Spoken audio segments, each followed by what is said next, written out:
Vous recherchez un smartphone pour moins de 200 € mais vous ne savez pas lequel choisir?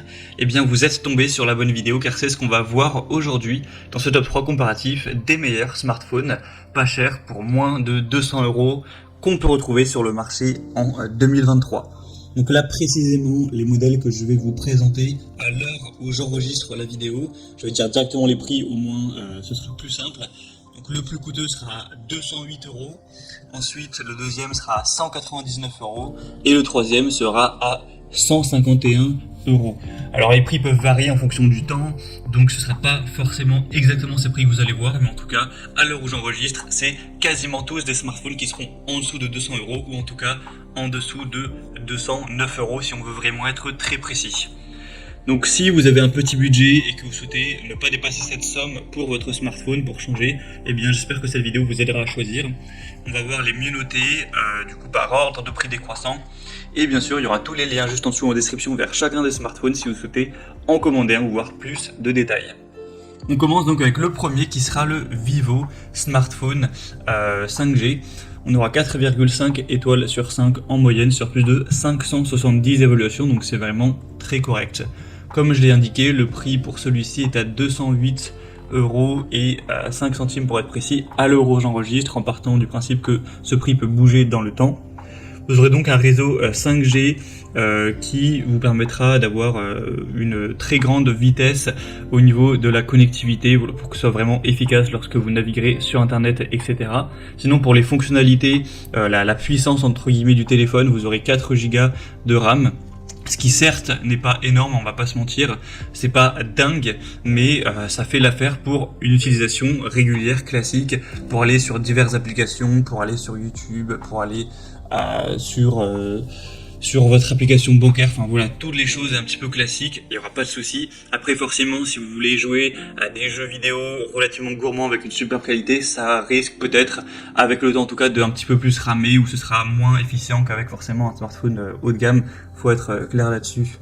Après au niveau de la mémoire de stockage, vous aurez 128 Go, ce qui est vraiment pas mal du tout, vous pourrez quand même pas mal, enfin mettre beaucoup de vidéos, de photos, vous pourrez faire beaucoup de choses quand même avec plus de 100 Go. Sinon, on aura une très bonne caméra, 48 mégapixels, donc c'est vraiment une superbe. Vous aurez un objectif en façade de 8 mégapixels, donc ce sera une superbe qualité avec 3 objectifs au total, donc pour des photos, des vidéos qui pourront vraiment bien rendre. La batterie sera à 5000 mAh. Voilà, ce qui est plutôt classique, donc ça pourra bien sûr tenir la journée, comme tout autre smartphone Android plutôt classique.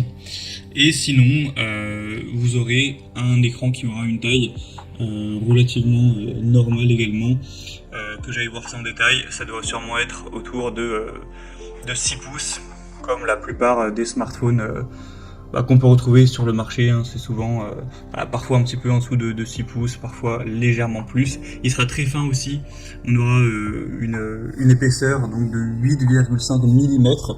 Donc voilà, si vous n'avez pas de coque ni rien entre vos mains, ce sera vraiment assez fin, donc assez agréable à ce niveau-là. Donc c'est aussi un point plutôt positif. Donc globalement, c'est un bon smartphone, vous pourrez voir vous-même les évaluations clients. Et en tout cas, pour du coup la taille de l'écran, je précise exactement, c'est 6,58 pouces. Et donc voilà, vous pourrez voir plus de détails en passant par le premier lien en description. Un deuxième que je vous présente, c'est le Samsung Galaxy A13. Donc là c'est un modèle qui sera noté à 4,4 étoiles sur 5 sur plus de 1700 évaluations, donc ça reste très bien aussi. Le prix sera, à l'heure où j'enregistre, à 199,99 €, donc pile en dessous des 200. Vous aurez bien sûr pas de carte SIM qui est incluse, etc. Il faudra mettre la vôtre, ce n'est pas corrélé, votre fournisseur d'accès internet, etc. La carte SIM, là c'est vraiment juste la machine, le smartphone en lui-même. Donc un prix très intéressant. Sinon vous aurez une connectivité 4G, donc voilà, c'est très correct. On aura un capteur principal de 50 mégapixels pour des photos riches et détaillées, et le capteur photo selfie sera à 8 mégapixels, ce qui reste assez bien pour prendre des photos en selfie. Un écran assez grand également, de 6,6 pouces, donc c'est vraiment pas mal, qui aura aussi une très bonne définition. Sinon pour la puissance entre guillemets de ce smartphone, ce sera assez similaire au modèle précédent. Pour le stockage, vous aurez 64 Go, donc C'est certes pas énorme, hein, vous ne pourrez pas stocker un nombre incalculable de choses, il faudra quand même faire le tri. Surtout que voilà, il y a pas mal d'applications qui vont vous prendre du stockage, mais voilà, ça devrait quand même aller. Pour la RAM, on est sur du 4 Go, donc c'est comme pour le modèle précédent. De toute façon, pour ce prix-là, on peut pas s'attendre à des smartphones super puissants avec un stockage immense. Et pour la batterie, c'est du 5000 mAh, une charge rapide à 15 watts, donc plutôt classique. Donc c'est aussi un modèle assez intéressant d'une marque quand même relativement reconnue.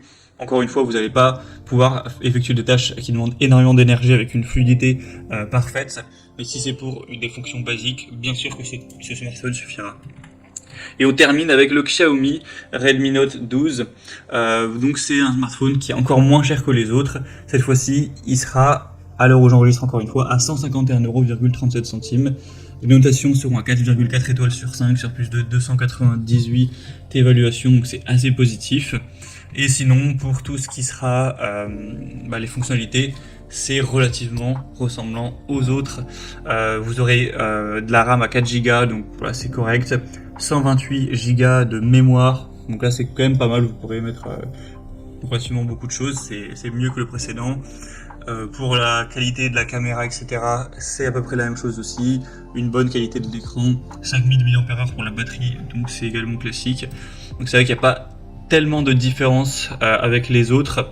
Simplement, il est un peu moins cher, donc c'est sûrement le meilleur rapport qualité-prix de cette vidéo. Si vous voulez vraiment un smartphone que vous souhaitez payer le moins cher pour des fonctions basiques, ça peut tout à fait suffire d'aller vers celui-ci.